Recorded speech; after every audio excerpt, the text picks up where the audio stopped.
So this message here is for the church, for church leaders, pastors, those of you who have been paying attention about the kind of public viral social experiment about the baby formula.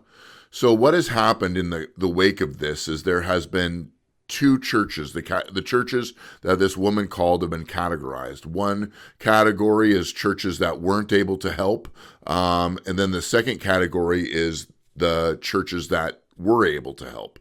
Now, the churches that were able to help have been getting a lot of praise, and in fact, they've been getting a lot of donations sent to their churches by the general public. The churches that weren't able to help are getting public backlash. They're getting slandered all over the internet, and pastors are having to run and rush and make public statements and apologies, so to speak. This is a very dangerous trap. Hear me. The Church of Jesus Christ cannot be manipulated by the culture. They cannot be manipulated by people that have ill intentions. This was just an attack to slander the church. We cannot be manipulated by that. And if you're receiving money through this, that is not... Oh my gosh. How do you biblically describe that? You don't want the world's riches and the world's wealth. You do not want to be controlled by culture's money, culture's finances, and culture's resource. Send that money back, return to sender. You don't want any of this. I want to make something very clear. The church is judged by God. The church is not judged by the world.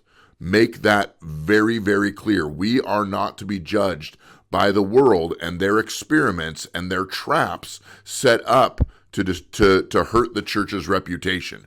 We answer to God alone. If it wasn't this baby formula thing, it would be something else. Everyone's talking about it. As the church, we operate by our convictions and by our policies and by our procedures. Okay? We cannot be tricked into a deception.